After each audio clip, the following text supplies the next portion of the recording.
Every team, every topic, everywhere. This is Believe.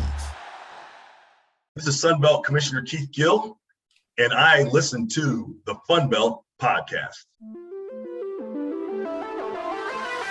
This is the Funbelt Podcast, part of the Believe Network. Hosts the Dusty Thibodeaux of Warhawk Report, Jeremy Harper of Howlraiser, and Shane Mettlen of the Daily News Record.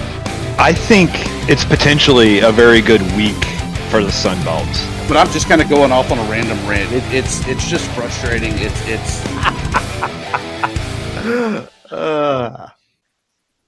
Welcome back to Funbelt Podcast. I'm with my crew, Thibodeaux, Shane Mettlen, myself, Jeremy Harper. We're here kind of just waiting because it's July. It's July content season. Shane, how's your July content been going? It had been going okay. Yeah. This week I'm trying to figure out what to do. Yeah. I got desperate. I looked back at Butch Jones's first recruiting class, and guess what? Only 5 guys remain. 5 from that freshman signing class. There's 14 signees, only 5 remain. You think that's kind of normal? Is that normal to have only after 3 years only have 5 guys left? Was it really only been 3 years? Yeah. It was the class of 21. So was it 21, 22, 23? Yeah, well, about 4 years. This will be the 4th year. So yeah. It's probably. But he doesn't claim the first year. He just calls it year 0. He called that year 0. Okay. And did we roll our eyes when he said that? No, because we're nice. But I did. BetOnline is your #1 source for all your sports betting needs this season. From baseball, golf, soccer, right to all the top fights in the UCF, MMA, and boxing. Every stat, every matchup, and even live odds and spreads while the games are being played. When the game's over, head on over to our online casino and get in on some blackjack or poker, or unwind with one of our 150 slots games. Head to the website today to get in on the action. Use promo code BLEAV, that's BLEAV, for your 50% welcome bonus on your first deposit. Bet online, the game starts here. Yes, for his year 0 year, only 5 guys right now. They're all starters now. They're all good. But I was just wondering, Shane, do you think that's probably about right? Right? You know, after you go through the trials and tribulations of going through a few seasons and you get cut or you don't get your playing time, you just don't pan out. You know, nowadays you can portal out. That sounds about right, right? Yeah, I mean, in this portal age, I don't think it's probably unusual. I'd be interested. We should do a comparison of like every Sunbelt team and see where they are from the class 4 years ago. But every Sunbelt team, we could do that. We could put together our journalistic minds and put together a really entertaining, educational show for our audience. We could do that. Will we do that? I don't know. You were just bringing up how hard it is to find the July content. I may dig into that. Honestly. Well, why not? You can use your investigative reporters. You've got me a 14th of the way there anyway. So that's right. You can go ahead. You can log on to Howlraiser, pick up where I left off. 1/14 of the job is already done. Maybe Tibbs, maybe you can help out. No, I'm not helping y'all suckers. Oh, all right. Well, Tibbs got. I'll say this. Okay. It'd be pretty easy pickings there for ULM because other than Fisher on the offensive line, I don't think there's much left. Yeah, is it? You know what might make it easier though, Thibodeaux, is to look at maybe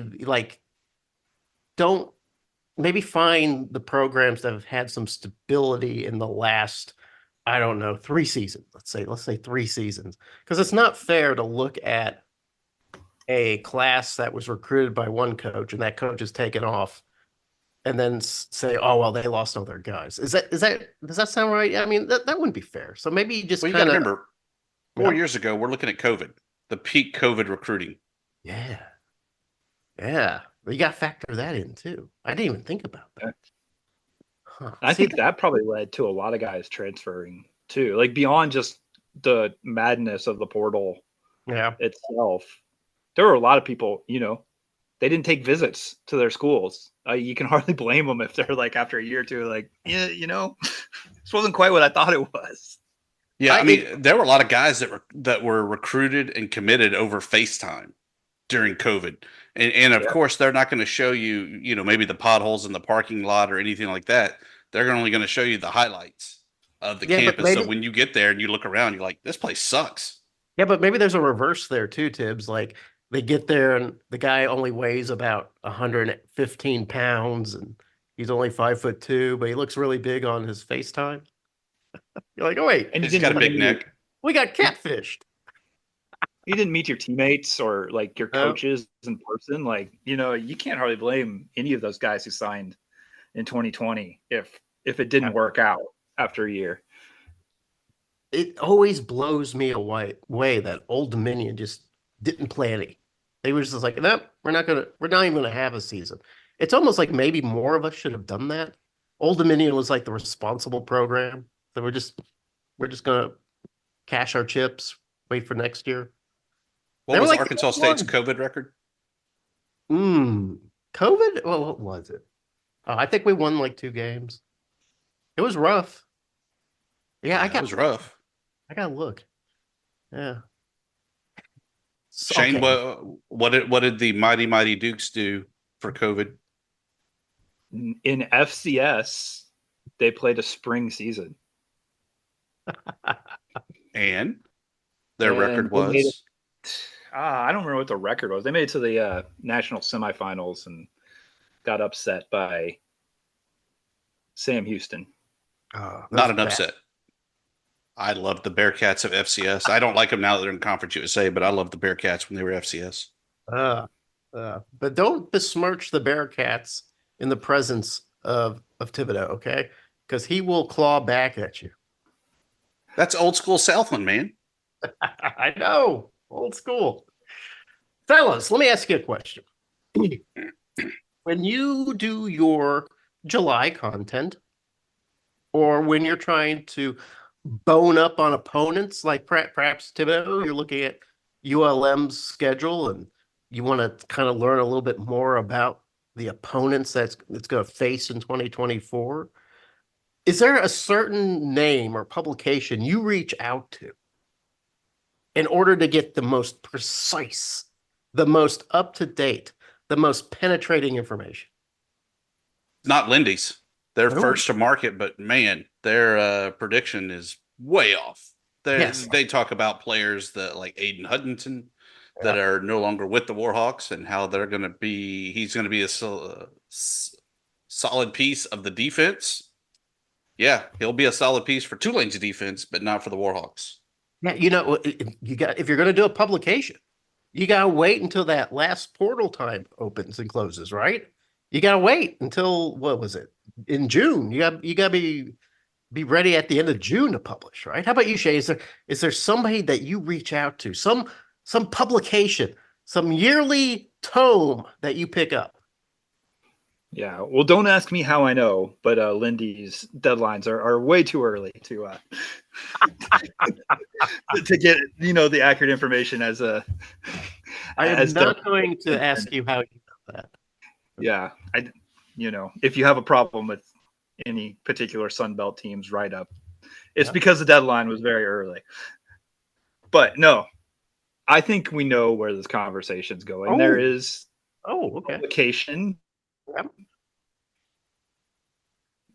run by the namesake of said publication that tends to just kind of wow us every year with the amount of information he's able to pack in on each team. And even the access he gets to every coach in the country, I think, is pretty incredible. Every coach, every team, he's out there with that information. And guess what, guys? That guy is in our green room right now. Phil Steele kidnapped him. I did, and put him on the show. I drove my Subaru to wherever he lives. I won't tell you where he lives. I packed them in the back. I had to put the seats down. There's not a lot of trunk room in the Subaru. And I drove them here to our studio. Guys, today we got Phil Steele. He's going to talk a little bit about the Sun Belt. He's going to talk a little bit about the process of cooking up a magazine. He's going to even talk a little bit about how difficult it is to put together a publication like his in the time of NIL and portal transfers. So with that, let's talk to Phil.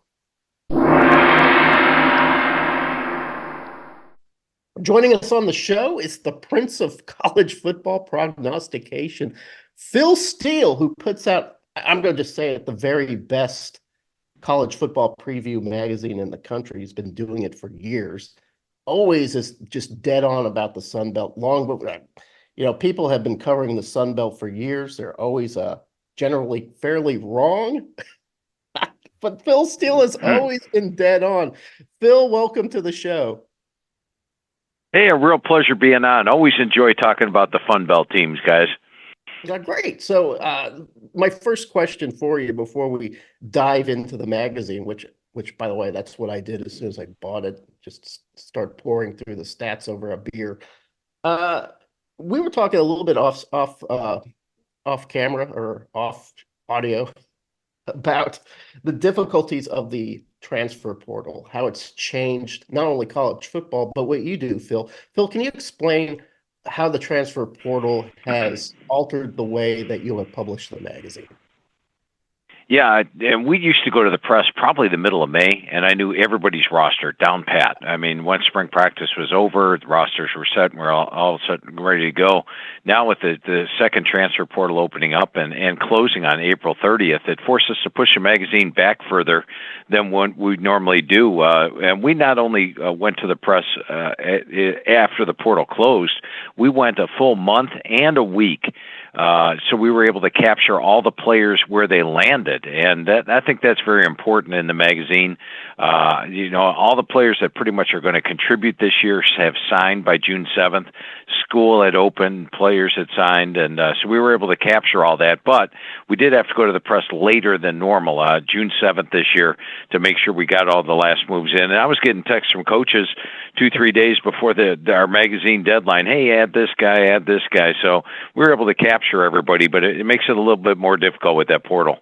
Well, not only does it make it more difficult for publication, does it make it more difficult for prognostication? I mean, you have to know the rosters, you have to know how they fit on the team, you have to know what the coaches feel about them to make an accurate assessment. Has that just made that job more difficult, or do you find, hey, this is a challenge that we've accepted and we've accepted it fairly easily? I think it does make it more difficult. We've seen some teams come in and hit the transfer portal hard, let's say Florida State, and turned it into great success. We've seen some teams come in and change their roster completely around, like Colorado, and after some early success, it sort of went to the sideways for them. But the good thing is, I do talk to over 120 of the 134 head coaches. Pretty much, I believe I talked to all the Sun Belt coaches this year, and we spend a good, on the average, an hour going over the squad with them. Each player, strengths, weaknesses, put me in order, and they pretty much tell me how they think these new players are going to fit. So it makes it a little bit more difficult prognostication-wise, but I feel we've got a pretty good feel for each of the teams after talking to the head coaches, and that gives us a nice 2-3 deep for every team. All right, well, let's start. Let's get a little more difficult here, Phil. One of the things that we constantly talk about in the group of five is where do our conferences rate in the in the college football solar system, right? As a whole, where does the Sun Belt lie, especially now that we've got mostly a Power 2? I know there's a Power 4, but that seems to be shifting as well. Where does the Sun Belt where are they positioned in this?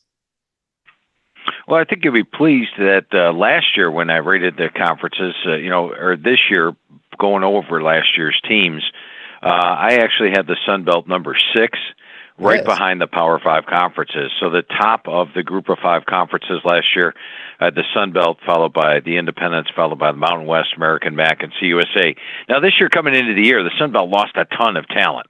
You look at teams like Troy, lost everybody. South Alabama lost a ton of players from last year.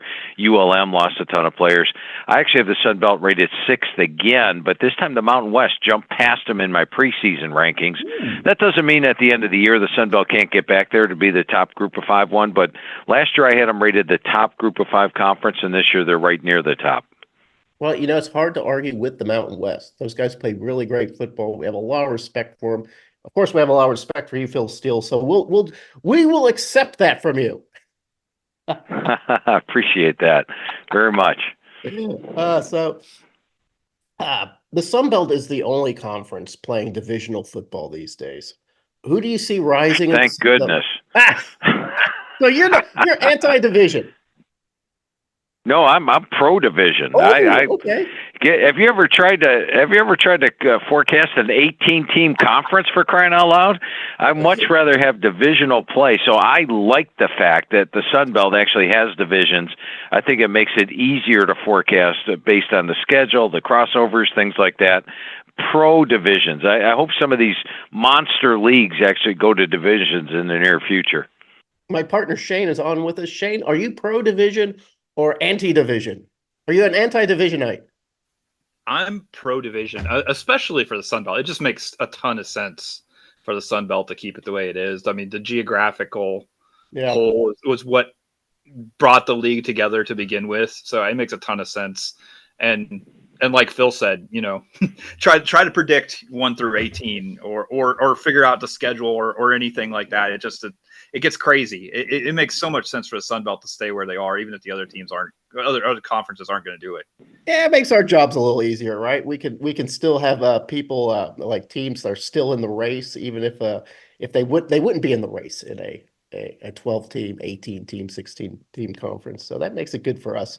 Phil, who do you see rising in the Sun Belt West this year? Not necessarily the top teams, although we want to know, but who else could challenge it?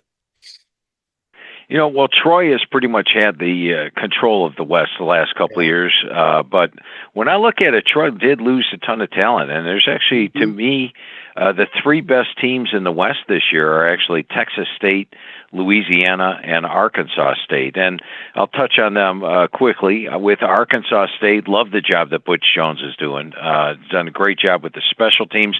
But overall, you look at last year's Arkansas State team. Once Jalen Raynor took over at the quarterback spot, they were loaded. And now they've got their top 2 running backs back from last year, their top 2 receivers back from last year, 4 offensive linemen, 6 defensive starters. Arkansas State, to me, is a clear-cut contender in the West. Now, they draw ODU and Georgia State out of the East, which I like, but they do play both Texas State and Louisiana on the road, which is why I picked them 3rd. Second, I've got Louisiana. Coach DeSomo for Louisiana has had 2 6 and 7 seasons. I think they finally break through this year. Now, of the 3 teams, they draw the toughest schedule. They pull App State and Coastal out of the East. They have to play Texas State on the road, but this is by far the best team he's had in his 3 years there, and I think Louisiana is a legitimate contender. But the team I went with at the top is Texas State. Love the job that they did last year. G.J. Kinney, the head coach, took a team that he completely transformed. It was one of those transfer portal things. He brought in a lot of players from his old squad. A lot of transfers came in and had success. And when you look at them this year, they get Louisiana at home. They get Arkansas State at home. They draw Georgia State and ODU, my bottom 2 teams from the East on the schedule. So by far the best schedule. I think they'll be explosive offensively. They bring in a Jordan McLeod from James Madison at the quarterback spot. They've got Mahdi back at running back, along with Deion Hankins, who I really liked at UTEP, and a lot of talent. They'll be improved defensively as well. So the talent's there. They've got the best schedule, and of the Sun Belt contenders, I think they're one of the prime ones that have that shot at the playoff spot for the Group of 5. Shane, do you agree with that assessment? I see. It seems pretty tough to argue. Yeah, I agree. And, I was going to ask Phil, you mentioned Jordan McLeod going to Texas State, being the guy, we focus a lot on the Sun Belt, but you being the national guy who's tied in everywhere, have you run into that situation before where a player of the year in a conference winds up going across the conference to another school. And just, if you can think of another situation even similar to that, how did it work out? Yeah, I do not recall a player of the year going from one team to another in the same conference. I've seen them transfer, Dylan Gabriel, for example, going from Oklahoma to Oregon this year, things like that.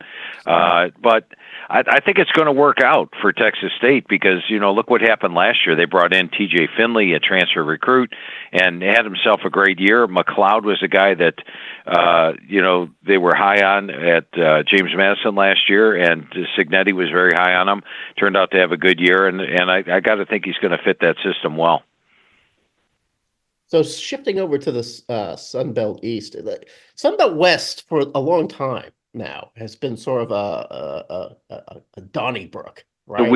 The weaker division. Yeah, it's been weaker, but it's also anybody could own it, right? And now the right. Sun Belt East feels a little bit like that this year. Not necessarily they're weaker in any way. It just feels like there's an opening at the top.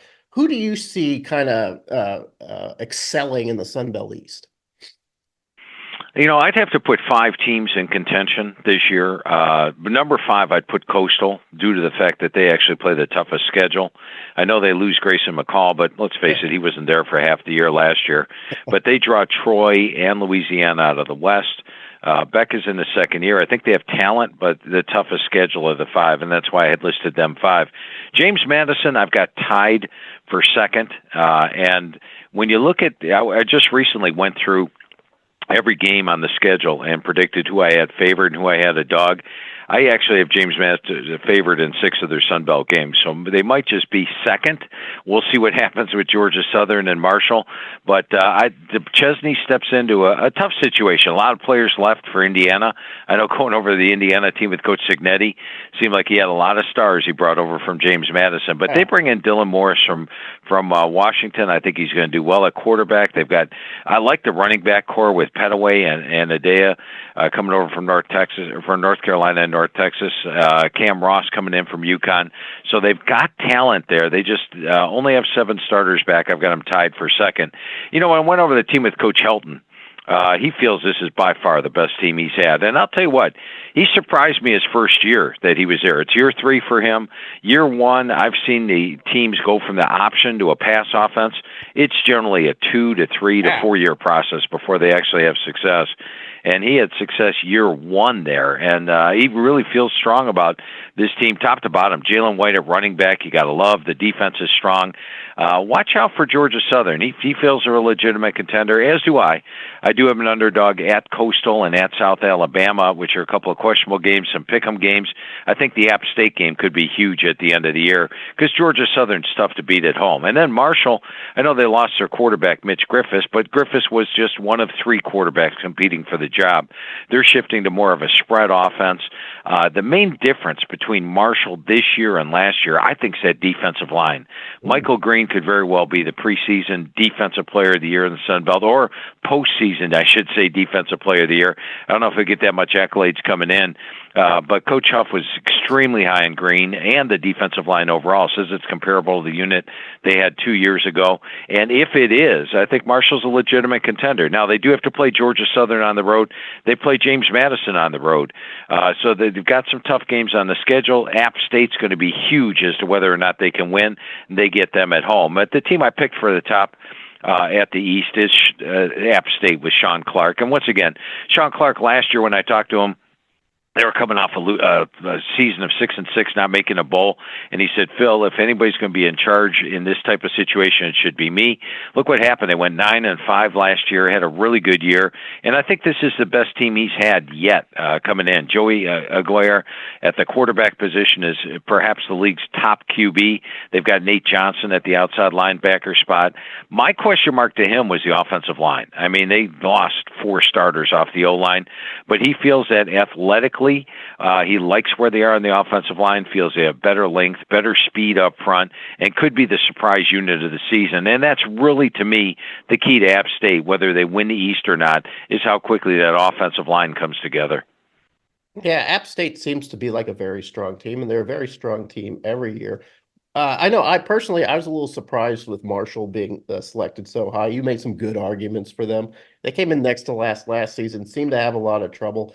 Shane, what's your assessment on that? I mean, it looks like it's going to be a fist fight in the East this year.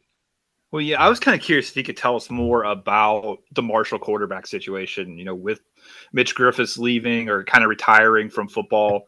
I felt like last year, you mentioned Marshall, you being surprised, Jeremy. I felt like the one thing missing from Marshall last year was they weren't really a threat to go deep throwing the football at all. And is that a situation that's going to improve this year? A lot depends on who the new quarterback is. Now, when I talked to Coach Huff in the post spring, he said it was a 3-man race, and it would really come down to the guy who was most consistent in the system. So I didn't pick Marshall second based on Mitch Griffiths coming in. I mean, let's face it, Griffiths only had 41 passes last year. It's not like he's a veteran quarterback. If Pennington wins the job, I think he'll be improved. This is a brand new offense for them. They're going to more of a spread pass tech. I think will see more downfield shots. Braylon Braxton's a guy who's a mobile quarterback. He's got a good arm, the ability to make plays both with his arm and his legs. Pennington's a guy who understands his limitations, but he needed to get a little bit stronger. I think he will, and you never know what's going to happen in the fall, who wins the job. But I like the defense, and that's really what has a good shot of winning. They also had in Jordan Houston coming in from NC State at running back. They've got some talent at the wide receiver position. They just need to get better quarterback play this year, and I think they will. Phil, if you want to start an argument amongst Sunbelt fans, one way to start it would be to start ranking Sunbelt quarterbacks. If you want to check out the social feeds, there's all sorts of discussions surrounding Sunbelt quarterbacks. Phil, who are a couple guys that you see rising to the top? Well, the guys, my top 4 in the league, the ones that have made my all-conference team, I've got Jordan McLeod, who, of course, was the player of the year last year. Joey Aguirre from App State, who, he was dynamic last year and should have an even better season. Jalen Raynor, once he took over the starting quarterback job, Arkansas State was a different team. And then I like Dylan Morris at James Madison. He's a rare recruit for the Sun Belt, meaning he was one of the top quarterbacks coming out of high school, and now he's here at James Madison and should fit the system well. So those guys are the 4 at the top. But, as you point out, there are some other quarterbacks in this league that could have big-time years. Shane, Phil mentioned Dylan Morris. I don't know much about him, Shane. Do you know anything about Dylan? Yeah, a little bit. I mean, it's interesting, as Phil pointed out, big-time high school recruit, and then had a pretty solid year at Washington. It was a COVID year. They didn't play a ton of games, but he was a honorable mention all Pac-12, I think, but then basically gets replaced by a Heisman Trophy candidate. It doesn't play a whole lot the last couple of years, and now is looking for a place to play. And I'm with Phil. I think he's a guy who could probably excel at the Sun Belt level, and it'll be interesting to see what he ends up doing for JMU. Phil, we have 5 new head coaches in the Sun Belt. We got Del McGee of Georgia State, Gerard Parker of Troy, Bryant Vincent of ULM, Major Applewhite of South Alabama, and Bob Chesney of JMU. Of those 5, who has the most difficult year 1 job? I'm going with Del McGee of Georgia State, and for this reason, you look at the fact that their head coach stepped down at the start of spring practice, for crying out loud. So it was completely unexpected. In fact, spring practice had started, I believe. They were 2 days into it, and they had to stop spring practice, get the new coach brought in, and naturally, in this era of transfer portal, once you have a coaching change, that opens up your roster. So they got rated, and they don't have a lot returning from last year's squad. So, Christian Veillere at the quarterback spot, battling Zach Gibson. They've got talent at quarterback. They've got some talent at running back with Wilkerson. But I think the late change of the coach, trying to fit this team together quickly, a tough schedule. I've got Georgia State struggling this year.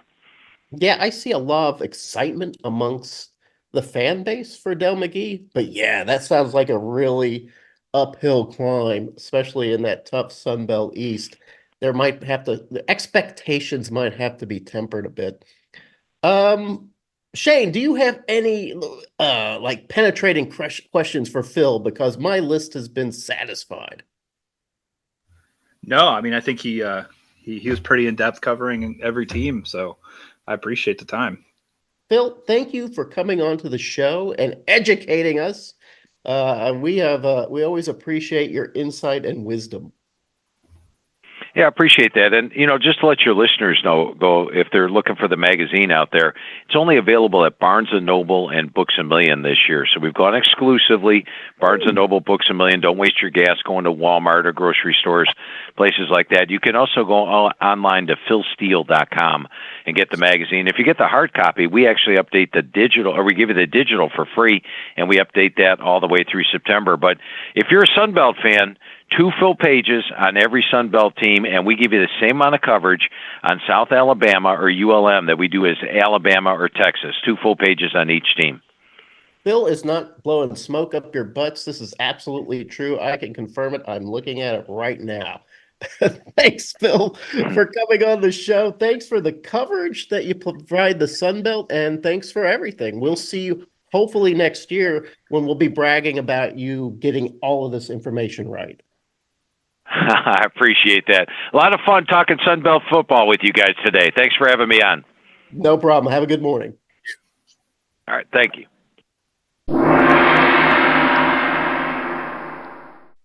And that was it. That was the great Phil Steele. Always prepared, guys. Always ready. He doesn't come on the show and you can hear him sifting through notes or anything. It's like everything about the Sunbelt is top of mind for him. That was impressive.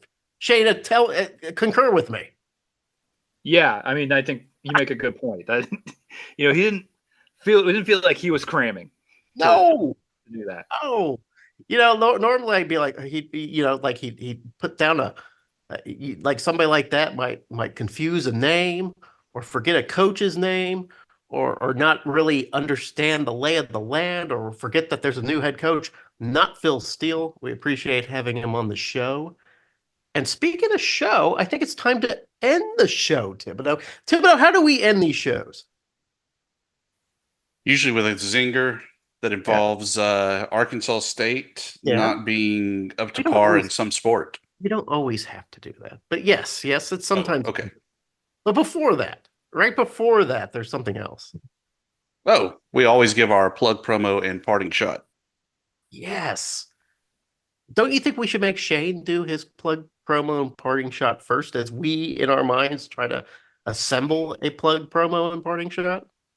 Only if I can go ahead and say his so that he can't say it himself. I just want to support DNR Online, read everything that I do about James Madison. They're not monarchs, but they do wear a crown, and they're better than your team. Suck it. Yeah, and maybe add something about women's lacrosse, because man, he cannot stop talking about women's lacrosse. Yeah, I mean, sorry, I left that part out. It had been weeks since I'd just done a straight plug. Fair enough. And I was thinking about doing it again, but I was due. But Shane, come on! I will go with We'll go with a question for you guys. You talk a little bit about July content. What you do during the summer, and I don't know. We probably have like 2 people who watch the video feed of this, but they may notice that I'm not sitting in the basement like I normally do, because it's been commandeered to watch Olympic trials, gymnastics. I think right now. So just how much do you guys get into the lead up to the Olympics in an Olympic year like this? Is this something that overtakes you, your family? Do the wife and kids get into it, or how does it work? The lead up to the Olympics gives us no pleasure, I have to admit. I mean, my brother right now, he's obsessed with it. My dad right now, watching it 24/7. Me, I don't care. I tell you that, though, once the Olympics starts, I am fully vested. You'll catch me watching the most obscure sports at the oddest hours because I am into the Olympics. But the lead up to the Olympics, absolutely zero. How about you, Tibbs? I mean, I'm in Houston, where it's the Olympic gymnastics mecca of the world, where we have Simone Biles, and it seems like everyone else is from Houston. So that's all we get to hear about is gymnastics. Not really a big fan, more interested in the Copa Americas Cup as that wraps up. And then, of course, my favorite time of the year, it's time for state tournaments for Little League Championship Baseball as we get ready for the regionals and then on to Williamsport. Wow. You truly are a renaissance man of sports, Thibodeaux. Hats off to you. Jeremy, what do you have for us? You know what? I'm going to sort of take the Shane path.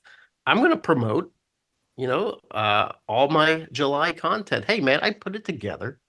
Damn it, I want people to read it. HalRazor.com. I did put together a sort of retrospective of Butch Jones's first recruiting class, where the guys are now, what their contributions are expected to be in 2024, the guys that remain. You can check it out. I also kind of looked back or took a good look at the 5 new head coaches that are entering in the Sun Belt this year. So you can take a look at that too. It's only July 8th, so we've just begun to scratch the surface of July content. It will ramp up when we go to New Orleans for Sun Belt Media Days, where I'm sure Shane is going to join us to help, carry his end of the load of the podcast during Sun Belt Media Week. So yeah, that's it. Visit HalRazor.com. Check out my July content.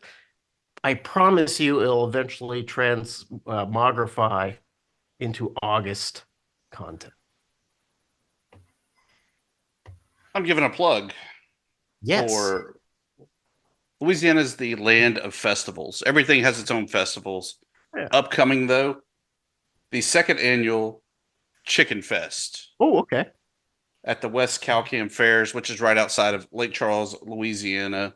Mm-hmm. Jeremy, most importantly, you can finally have your chance to enter your hen for the judging competition, and said chickens can also be converted into the wings for the wing eating competition.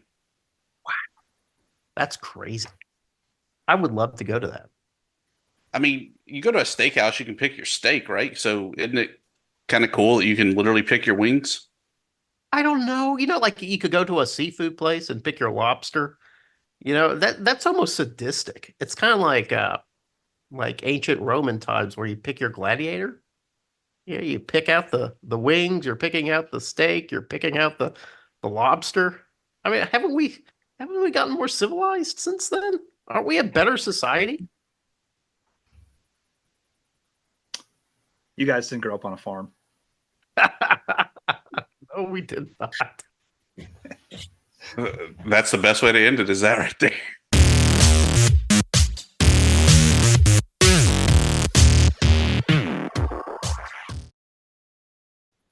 How do we want to start off this one?